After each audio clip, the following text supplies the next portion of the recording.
Je continue à penser que jusqu'à présent, les accusations portées contre le personnage politique qu'est Maurice Kamto sur la scène publique camerounaise et faisant de lui un relais de l'impérialisme occidental sont des suspicions un peu actives.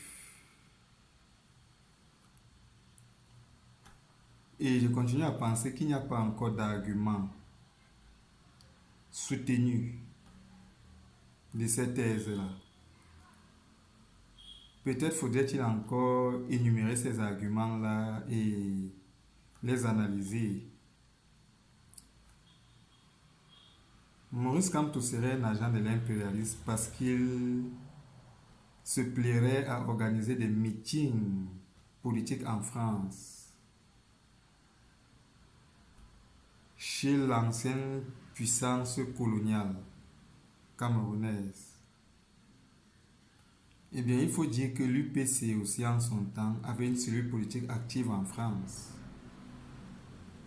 Ça ne faisait pas de ce parti un relais de l'impérialisme au Cameroun.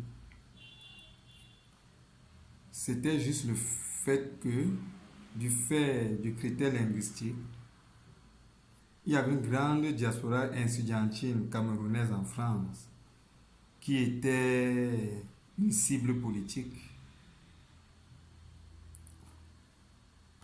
On dit de Maurice Kamto que ces meetings seraient sécurisés en France. Paradoxalement, les diplomates camerounais y seraient agressés, de même que les membres du gouvernement. En cela, la France aurait plus une sympathie pour Maurice Kamto que pour l'État du Cameroun. Il faut dire que le président Biya s'est lancé dans un élan souverainiste par rapport à la tutelle impériale, en diversifiant les partenaires stratégiques du Cameroun, en nationalisant l'armée camerounaise et en l'affranchissant de l'influence de la tutelle coloniale.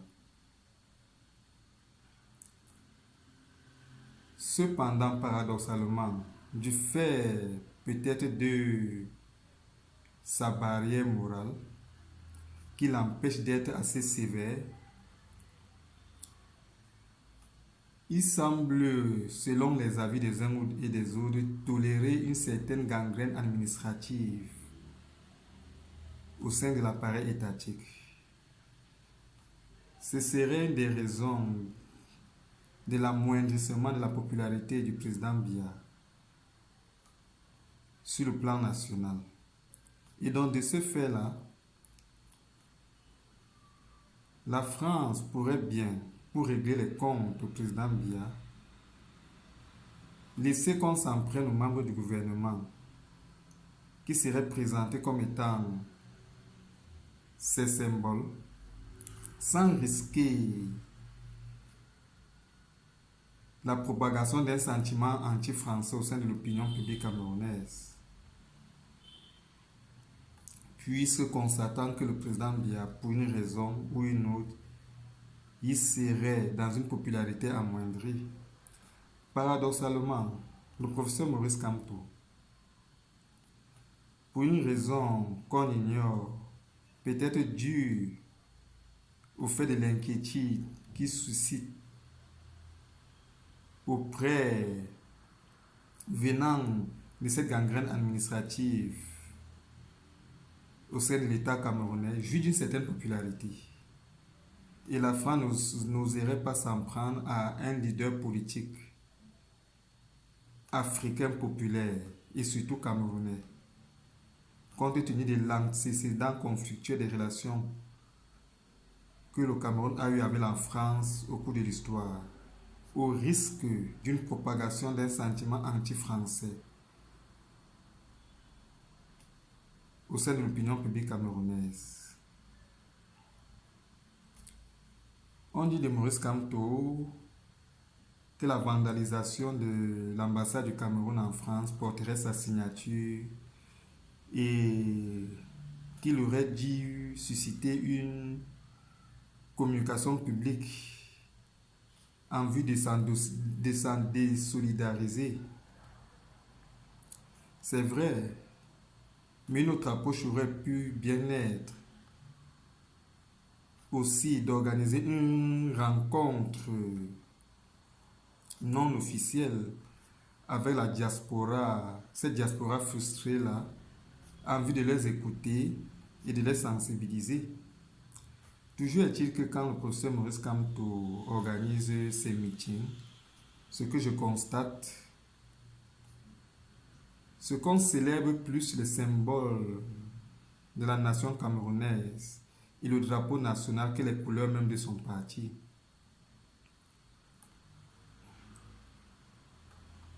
Une autre accusation portée contre le professeur Maurice Kamto serait qu'il organiserait des rencontres secrètes avec les ambazoniens. Le grand dialogue inclusif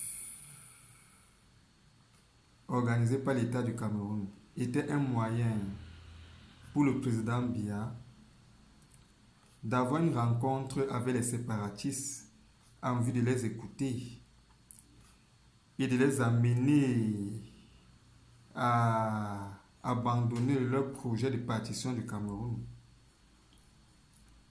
Donc, Maurice Kamto organise une réunion secrète, dit-on, avec les ambazoniens, ne fait pas forcément de lui un pro-séparatiste. Ce que je constate est que le programme politique du MSC ne prévoit pas la sécession territoriale du Cameroun. Il n'y a pas dans ce programme politique l'idée de partitionner territorialement le Cameroun. Enfin, Maurice Kamto serait présenté comme étant quelqu'un qui a servi l'appareil étatique actuel qu'il combat. De ce fait, il serait compromis. Je pense que cet argument-là est questionnable.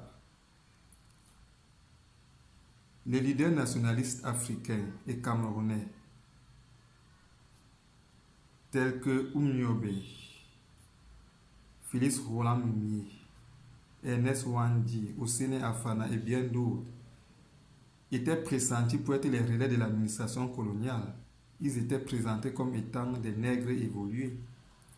Ils ont bénéficié de l'instruction gratuite de l'administration coloniale, puisque l'instruction de l'administration coloniale était en général gratuite à cette époque-là. Et pourtant, ça ne les a pas empêchés de s'inscrire dans une dynamique révolutionnaire souverainiste par rapport à la tutelle impériale. Je pense que le professeur Maurice Kamto sait que le président Biya est une figure politique historique incontestable.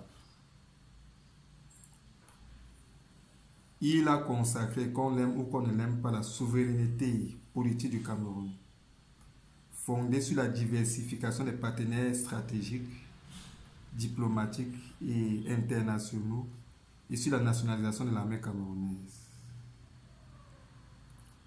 À la suite de son prédécesseur, le président Amadou Ahidjo, qui nous a consacré l'unité nationale sur des bases solides, il s'inscrit dans l'accomplissement du projet de société tel qu'élaboré et prophétisé par l'UPC. L'unité nationale, la souveraineté nationale et l'amélioration du standard de vie des populations camerounaises qui est à venir, qui serait la mission certainement du prochain président camerounais. Et donc, je pense que Maurice Kamto susciterait plus une inquiétude vis-à-vis d'une certaine gangrène de l'administration camerounaise qui se projette déjà en successeur du président Biya. En fin de compte, le professeur Maurice Kamto ne serait qu'un entrepreneur politique comme un autre qui aurait certainement l'art de se constituer une clientèle électorale et qui jusqu'à présent le fait dans le respect de l'ordre public. Je ne peux que l'exhorter, de même que tous les autres acteurs politiques du Cameroun, d'œuvrer dans le cadre de la compétition électorale en respectant l'ordre public qui nous est tous cher.